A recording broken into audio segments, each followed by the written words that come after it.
some people get up slow in the morning and have their cup of coffee. Well, can you have that cup of coffee, leave your phone, leave the TV off, and make space for just quiet time? Your day is going to start out so much more relaxed. On your lunch hour, instead of running to do errands or running to eat, eat with intention. Savor the flavor. That's stillness. That's intention. That's presence.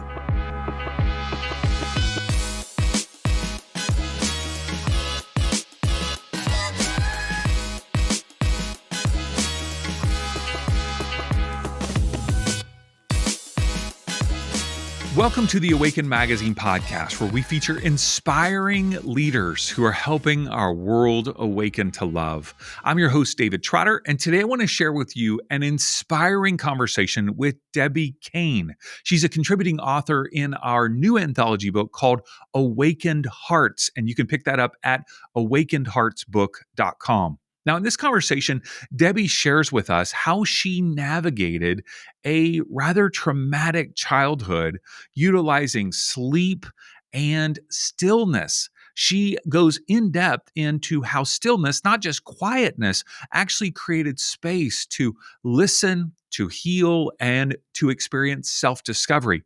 And she talks about how after 25 years in the mental health field, she's now helping others really step into their power and understand how to articulate their story, and so that they can experience healing and transformation in their life as well.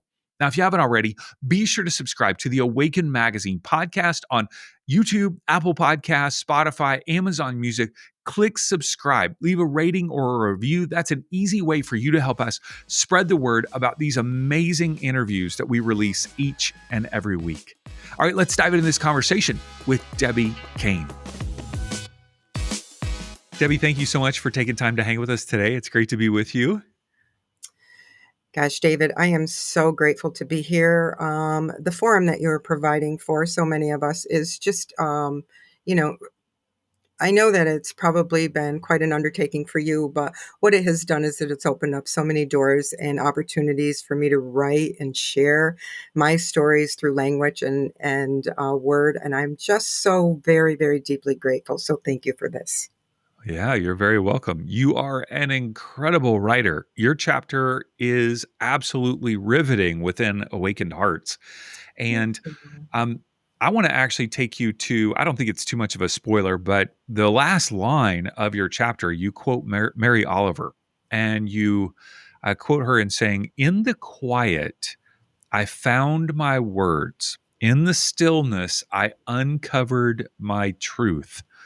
Why are those words so significant to you? So in the quiet for me wasn't necessarily peaceful.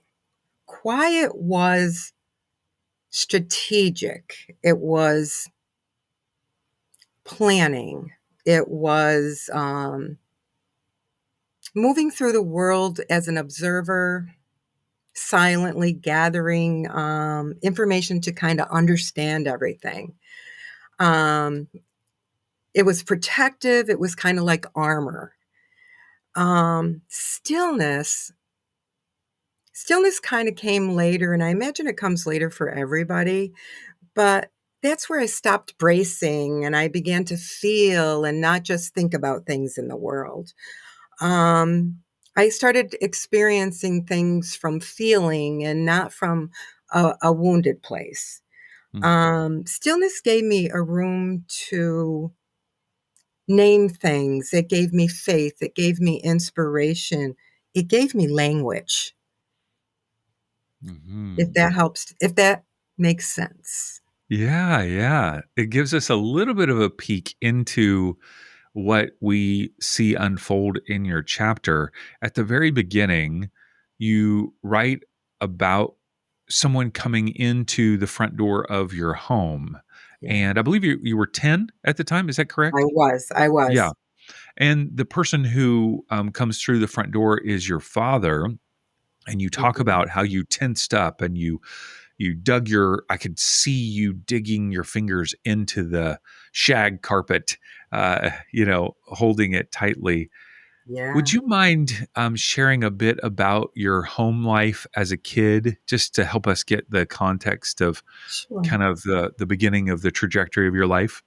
Sure. That moment was mentioned because it was a moment of profound change in a 10-year-old's life, in my life. I think that's where quiet began. Our house was eerily silent. It was quiet. In that moment, I know I described it in my chapter, but in that moment when my father walked through the door, that was unexpected because there was some stuff that happened prior to that where he was not living with us. Mhm. And as a young girl, I just kind of was bebopping along, relaxing a little bit, and starting to really feel comfortable in that space. And then so when he walked through that door, um, it's like it wasn't a spiritual moment, but it was a profound separation that happened within me. And I can hear everything around me, but I kind of went into my own self. Some would say that I disappeared into disassociation or whatever, however mental health term they want to put on it. But for me, it was the beginning of, it was a shift and the beginning of survival. It was the beginning of starting to learn how to adapt in life. It was an early beginning of protecting parts of myself, and eventually beginning to understand what survival meant. Because we use the word survival an awful lot, but survival means something different to everybody else. So to me, it meant, okay, I'm in this environment. I no longer really relate to anything that's going on within this environment. I separated myself and I began building tools that I could live beyond the hurt that was inside me. So that's big. That was the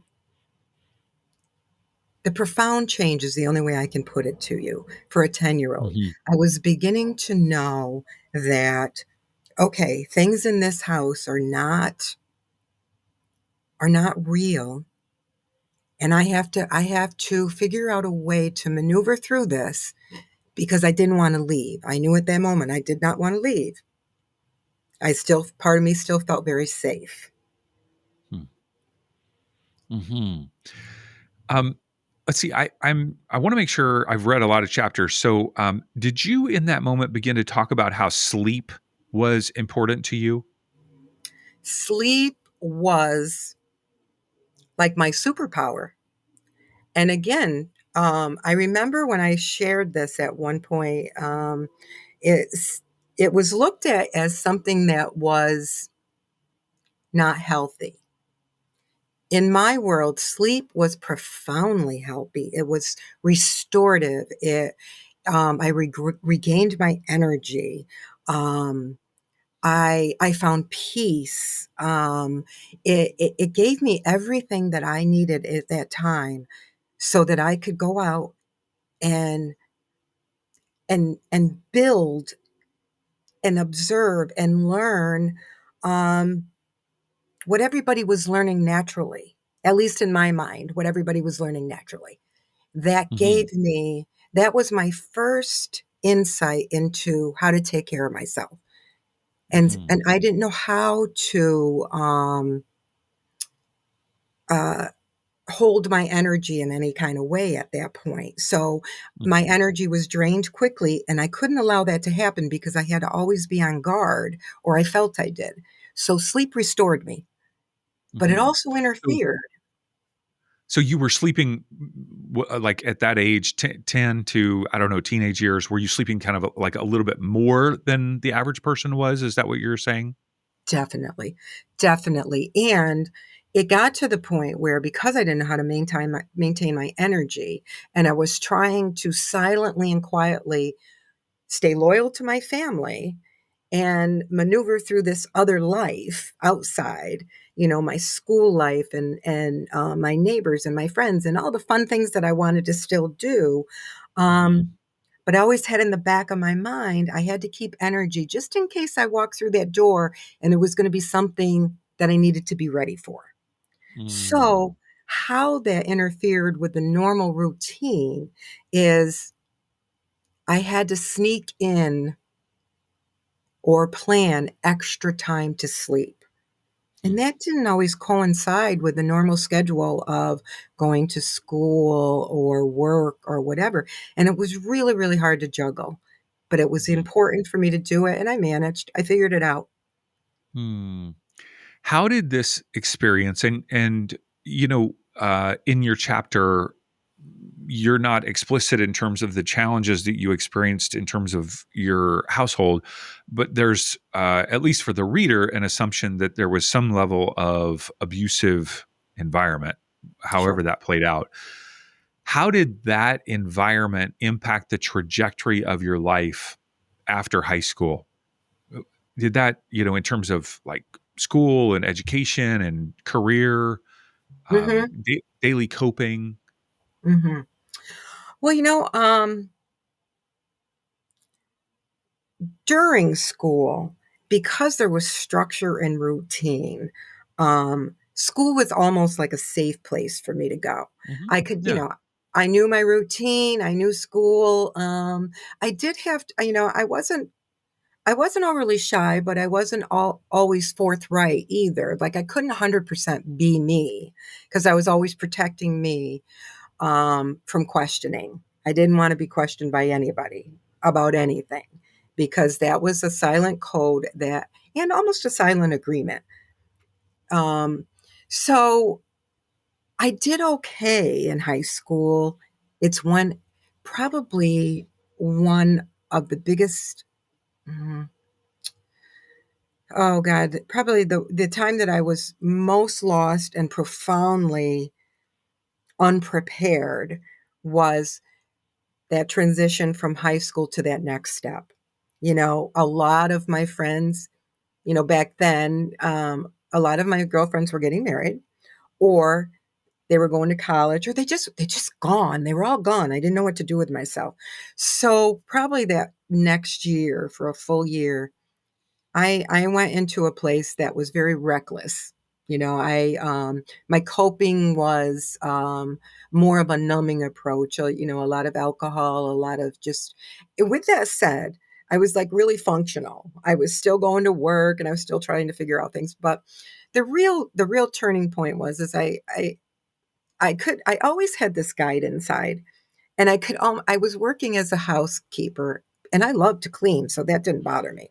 But it was physically very difficult. And this is a little bit of a story, but I knocked on one of the doors and a male answered and he was completely undressed. And I'm like, oh, there's your sign, girl. There's your sign. So I thought, no, I'm done with this and I'm going to go back to college. So I sat down and I really thought about what are the things that I love. I had little sprinklings of things that I really loved. I loved words. I loved to type, and absolutely loved clothes and dressing up.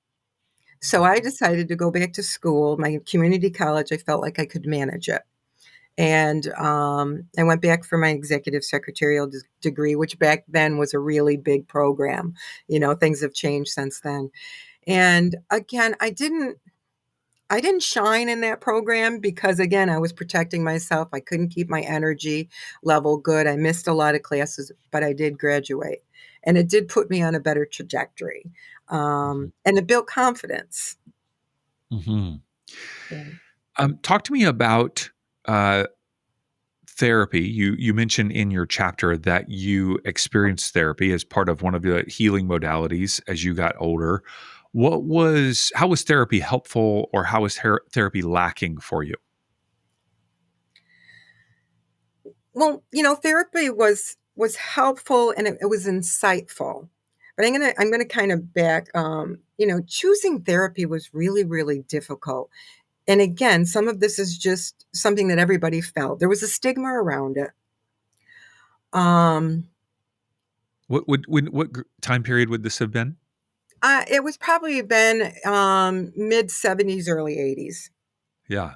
So It was definitely not culturally acceptable at that time. no, no. Yeah. And I was really, really, really um taught not to talk to strangers, not to talk about myself. Your problems are your problems. You're a survivor.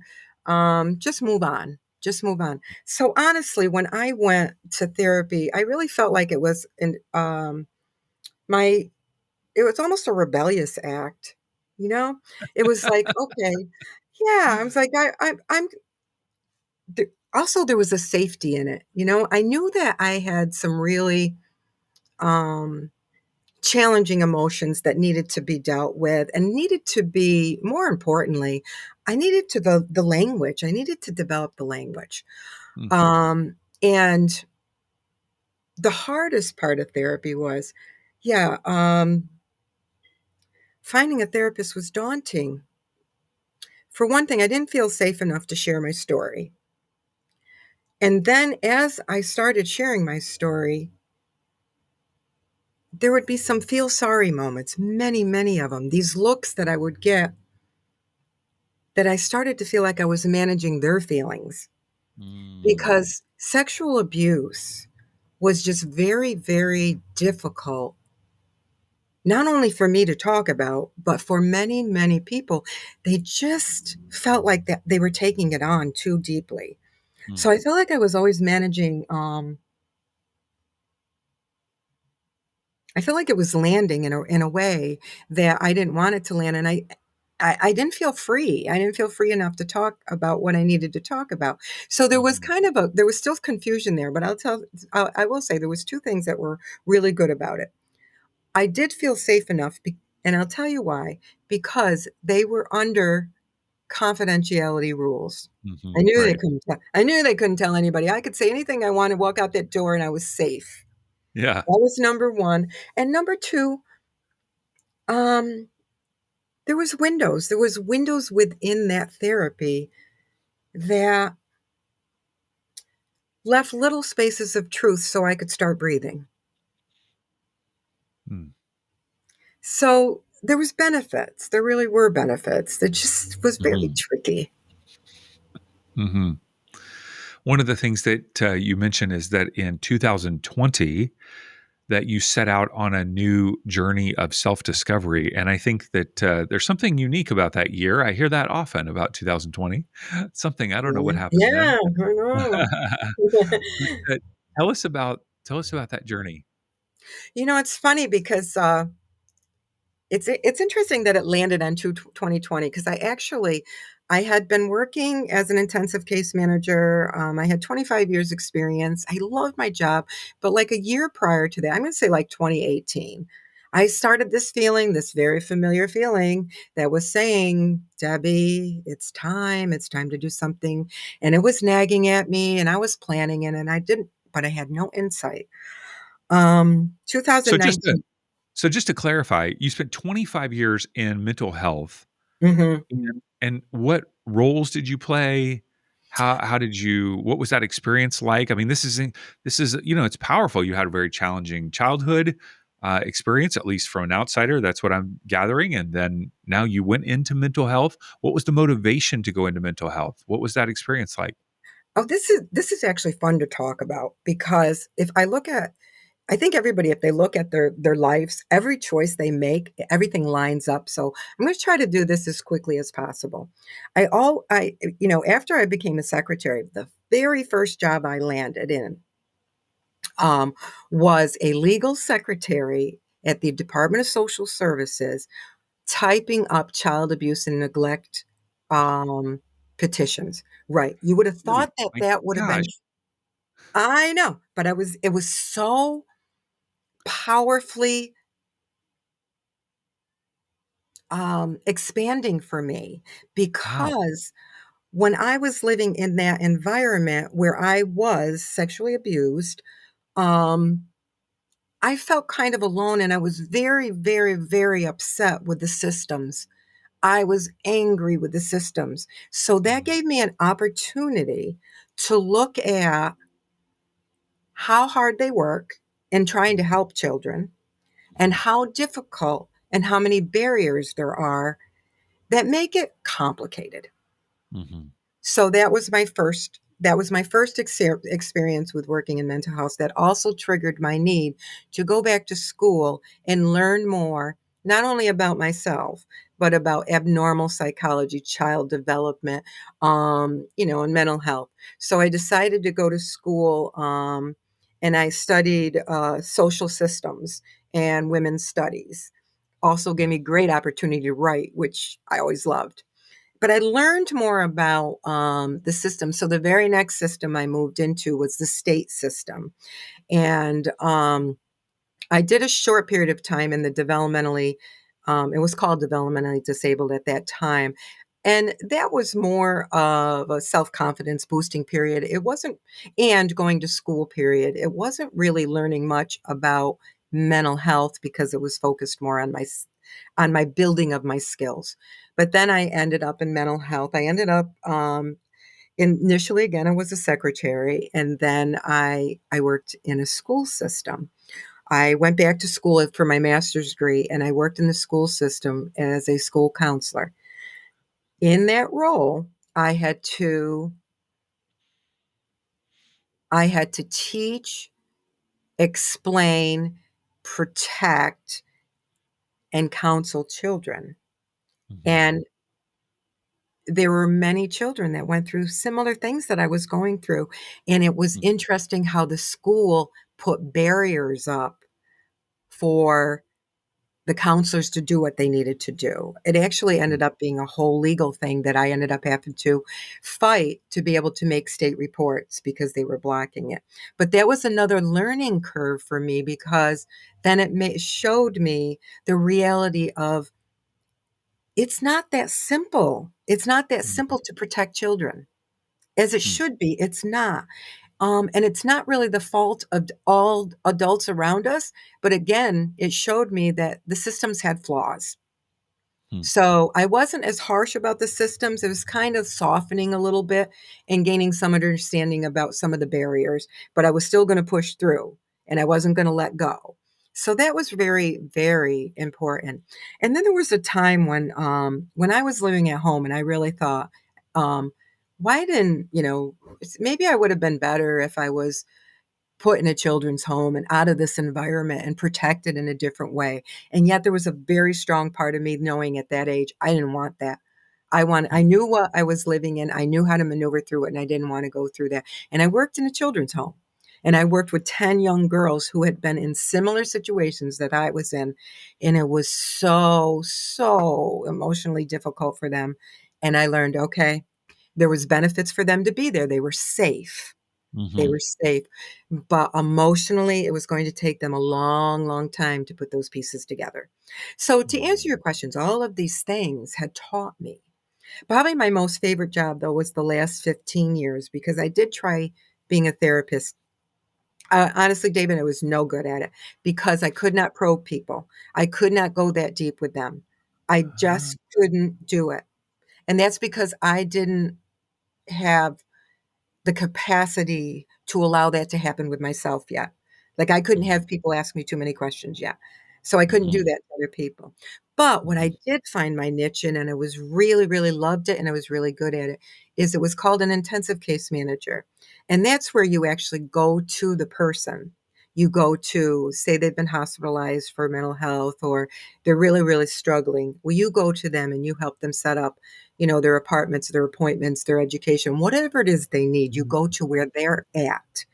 And Mhm. then you build a relationship with them and you start, you know, really bringing out to them or showing them or talking with them the small steps that they are making every single day that they don't even Mhm. notice. Mhm. And they start getting better. Hmm. They start getting better. The reason I left in 2019 is that I knew I had done what I was there to do. And it was time for me to step back, reflect. I had some physical challenges that I had never knew were probably tied to all of that childhood stuff that I just wasn't ready, I'm going to say. I didn't have the capacity, but I was very ready to start moving through that. So I spent those 3.5, 4 years learning to meditate. Now, meditation wasn't easy for me. I don't think it's easy for anybody. But boy, what I learned. I mean, I moved through stuff. I healed things. I had so many stomach issues because that's where I carried all my um, Uh, emotion, all my pain, everything. And it was really fascinating to learn. Louise Hay, I don't know if you are familiar with mhm, her of course. writing. Yeah. Oh my God. That book, she was my Bible. And every time I had something that I was really, really, really struggling with, I mean, diagnosed with, Yeah. it would take months to really work through that. But it all went down to where I stored pain or protection or whatever it was. And I'm so much more relaxed today. So I Hmm. feel like I have so much more to offer because I'm more real. Mhm, mhm. You write about in your chapter your first Reiki session that I believe Oh, a friend had referred you to Reiki. Is that correct? actually, my Okay. one of my sisters did. Your Yeah. sisters. Okay. All right. Yeah. I want to read this paragraph because, and then have you comment on it. Sure. You write, my first session left me stunned. Instead of seeking explanations, I was guided inward to feel, to breathe, to recognize discomfort, to sit with emotions rather than escape them. Even in my unease, I felt relief, safe. I didn't have the words to describe it, but I knew I was accessing something familiar. For the first time, I wasn't searching for meaning, nor was I required to speak. I was simply guided to follow my breath, to feel the places within that hurt, to listen. And in that quiet allowance, the glimmer I had been seeking began to reveal itself. Yeah, talk to us about that session and the subsequent sessions. How did Reiki impact your life? Profoundly, deeply. Hmm. When we talk about all of this is all, in my opinion, at least for me, there was two things. I was seeking relief. I was seeking safety. And I didn't have the language. I didn't have the words developed yet. And when I went into that session, I went in open, but skeptical. I was Hmm. very skeptical. It's like, okay, whatever, I'm going to give this a try. And that first session, I have never, ever been able to hold that peaceful feeling inside for that length of time. It was a Hmm. full hour. Um, Now, obviously, I was guided by a Reiki specialist. Um, and then I just wanted to keep going back. I didn't want to do talk therapy anymore. Because interestingly enough, every time I went back, I discovered something within myself, some energy, some blocked energy. I could start identifying where my feelings were stored. Now this I did this Reiki once I started. I did it regularly um for years. And in that time period, every time I went back, something lifted, words were starting to come, language was coming. Um Pain was lifting, truth was revealing itself, openness, it just was so expansive. I Yeah. hadn't I still depended on I still depended and needed that. Hmm. I wasn't doing it on my own yet, but the more I did it, the more I was able, like, now I'm at the point where I can actually breathe into that space and calm myself. I actually became a Reiki 2, level 2, and, I can do that on other people now, which is wonderful, but, more importantly, I can do it with myself. I can calm Hmm. myself, quite quickly. It's profound, David. Hmm. It's profound. You You've mentioned multiple times in our conversation that you didn't have the language for something. No. You didn't have the language. So what does it mean to have the language? Why is it important or helpful or empowering to have the language? Help me understand that for Okay. you. Well, we often talk about healing and we talk about one of the first things that happen, it seems to me like we'll get into a counseling session and people will start asking you questions and they're just really questions. I mean, but I didn't know how to identify who I was. I didn't have I knew how to talk to you. I knew how to deflect, but because I was quiet for so long and so confused, I didn't know who Debbie was. I didn't know what Debbie liked. I didn't have any center. I didn't have I didn't have any hobbies. I wanted to shrink. I mean, I apologized for being in people's space.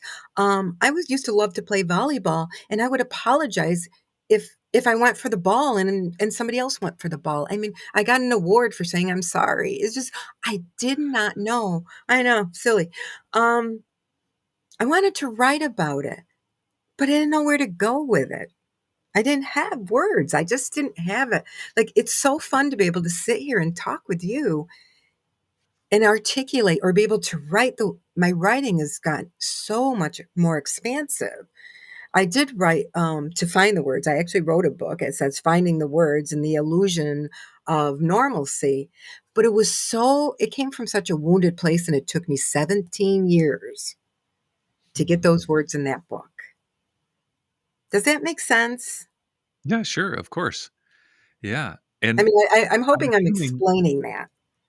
no, it's wonderful. I think also, um, like I'll lead weekly breathwork sessions at our studio here in Southern California, and after the breathwork session, I will tell people, "Hey, if you want to share about your experience, whatever you saw, you heard, you felt, giving voice to those experiences can feel empowering."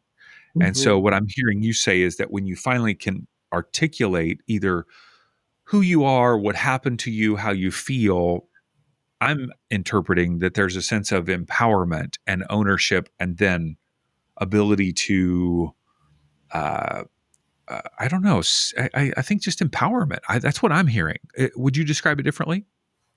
No, I think empowerment is a good word, but I also think, and I think probably all of us do this, or at some point in our life we do this. We start separating, you know, all our planning and our working and our observing and our analyzing, which is a very important part. We plan, we get our jobs, we fit into these roles, and we start. I started. I just did all of that almost without thought. No, with a lot of thought, but without a lot of feeling, because it was Mm, all about making sure that I was independent enough to take care of myself, and I never got in a place that I had to depend on anybody. So it was an over independence. But as I got more confident, I didn't necessarily have a lot of self-worth yet, but my confidence was getting up. I was able to start looking at social systems and looking at my where I was in history and looking at my mom's history and looking at what my own thoughts were as being a woman and being a mother and all of those things, and just that helps expand who you are. That helps expand having a conversation. And I was so trapped in one story, David, that I could not find my way, that I might possibly be someone else that was compelling and interesting. mm, mhm. I want to read another paragraph that you write here. You say, healing and self discovery are often framed as actions, something to do, to achieve. But the truth doesn't shout, it rises in the quiet. The more you choose stillness, the more clearly you hear your truth. Not the one you've been given, not the one shaped by social expectations, comparison, or unattainable loyalty, but the one that has always been yours. And when you start to hear it, you'll know it's time to let it lead you. So, talk to me about stillness. We mentioned that earlier in our conversation. how do you cultivate stillness in your life right now on a day-to-day basis? Well, for me, stillness can be okay. To answer your question, the first thing that I have cultivated in a deep, deep way is meditation. Meditation is deeply still for me. And if I don't, I have learned that if I don't do it, my day is going to be a little bit more, I'm going to say, I'm going to feel a little more anxious. But if I do that in the morning, it grounds me. But there are, stillness doesn't have to be meditation. Stillness can be just about anything for anybody. But I think it's being intentional about it. It's about being present. Like, I love to hike, and nature truly, truly, I can walk into um, nature and something in me just changes. I know, I feel it. I'm just so peaceful. There's just a peacefulness in it. So, how people find stillness is very personal. It can be prayer, it can be walking, it can be breath work, it can be silence. Um,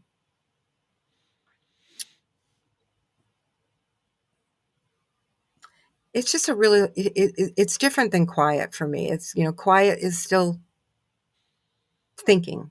Stillness is not Mhm. thinking. Stillness is just really, really going into that heart space Mhm. and learning to listen to your own. Now, I know I've heard people tell me that they actually deeply hear something. Like when I was writing the chapter, and I was reviewing it, I don't hear things very often. Mine is mostly feeling, and that feeling will eventually bring words. But that one thing came in very clearly. It was dig deeper. And it was so Mhm. profound to me. I'm like, okay, what does that even mean? So I went on a nature walk and I just kind of let it stay there. And I wasn't going deep enough in the chapter. Mm. And so does that kind of explain it? Stillness is Sure, sure. it's not an activity. It's Yeah. it's a moment, it's a presence, it's a gift. It's a gift. Mm. You mentioned, you actually walk through in the chapter 4 ways to cultivate healing, and I wanna just read these one at a time and maybe just have you comment on them if you wouldn't mind. The Sure. first one is to breathe with intention. What does that mean to you? You know, it means really, really paying attention to that breath.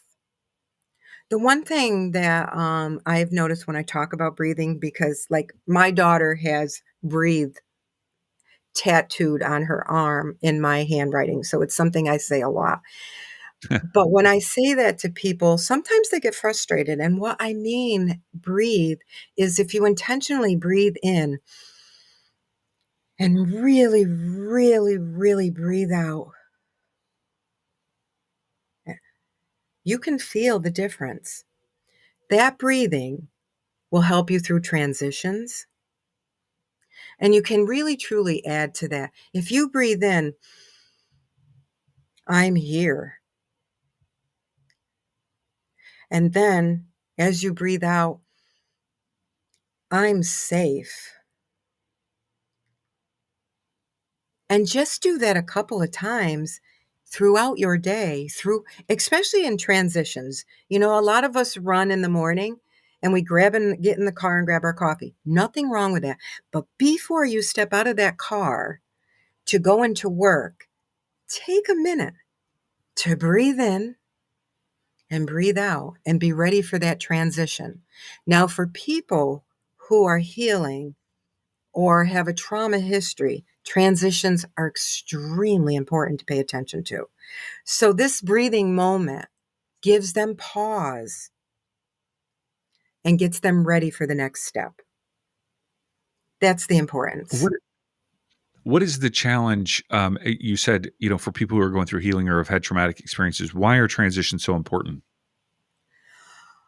Well, because they're always, we all live in uncertainty, but they're waiting. They're always waiting for the shoe to drop. They're always Mhm. waiting for somebody to question them. They're always in this state of fear and readiness. It's hard for them to relax and to trust. So that's why I Mhm. really do say I'm here, I'm safe, so that they really start. I'm telling you, I have to say I'm safe all the time, all the I time. say it all the time too, Debbie. I say it all the time. Good. Yeah, Because I that is really just a believe powerful. it is powerful. And I believe, David, that we all feel such anxiety right now that I'm safe. So Mhm. transition is actually one of the things that they when you're working in any field, because even if you're a teacher working with children or high schoolers, they do say, when that bell rings, what we should be doing 5 minutes before that bell rings is saying, okay, class, we're getting ready to go to lunch, or we're getting, even for your middle schoolers and your high schoolers, not really like, all right, get your books picked up, blah blah blah blah blah, because that's just rushing through the day. Mhm. Let's calm them and help them make the next move. Calm them, Mhm. make the next move, and then they're Mhm. ready. They're ready. And it builds skill. It builds skill.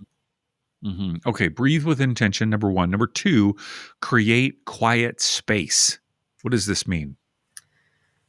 Well, see, again, I'm going to say, initially I'm going to say, make it important. Make Make quiet space important. Do you have time in your day to make that important?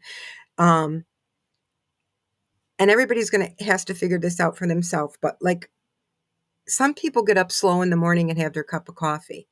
Well, can you have that cup of coffee, leave your phone, leave the TV off, and make space for just quiet time? Your day is going to start out so much more relaxed. On your lunch hour, instead of running to do errands or running to eat or eating your sandwich, blah, blah, blah, blah, because we tend to do that.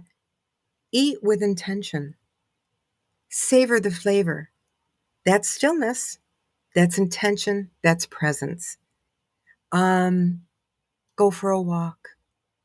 This is something I used to do all the time. And some of these things are things that I learned just by mistake, because I really wanted not to be in a frenzy, especially for my kids, because I had so much emotional stuff that I had to deal with. I wanted to always be ready for their emotions. So I would stop somewhere before I came home.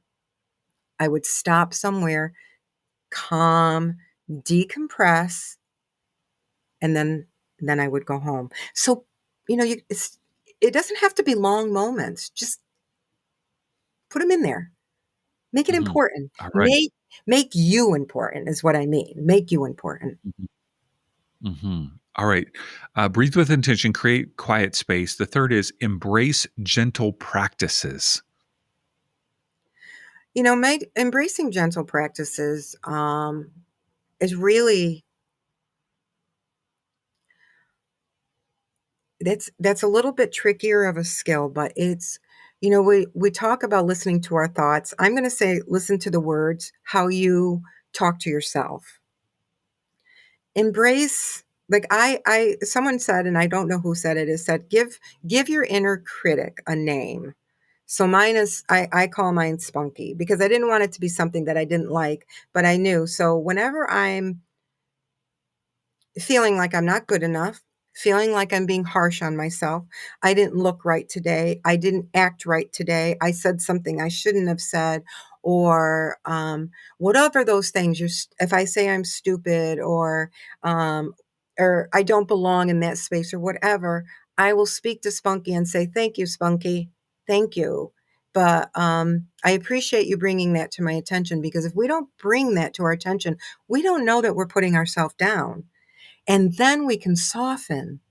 Because if we don't start speaking softly to ourselves and embracing ourselves and loving ourselves, then how are we going to take that out to the world and be kind? So, yes, be compassionate with yourself. Don't get mad at your anxiety. Talk to your anxiety. It's okay that you're there. I know you're there. You're safe. It's okay. And you can Mhm. calm that. So be Mhm. gentle. The fourth encouragement that you give us to cultivate healing is to trust the process. We actually, at Behind the Lids in Costa Mesa, the Breathwork Meditation Studio, we have that up in huge letters on the wall, trust the process. It was a kind of That's a noted saying by the founder of the organization. What does trust the process mean to you? Well, I think that's all encompassing in the practicing of whatever stillness that you can find within yourself, whatever personal stillness that works for you. Trust the process, believe in the practice, and you're going to be led. You're going to be instinctively led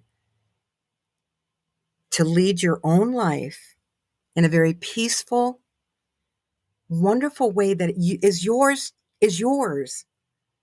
It's nobody else's, it's yours.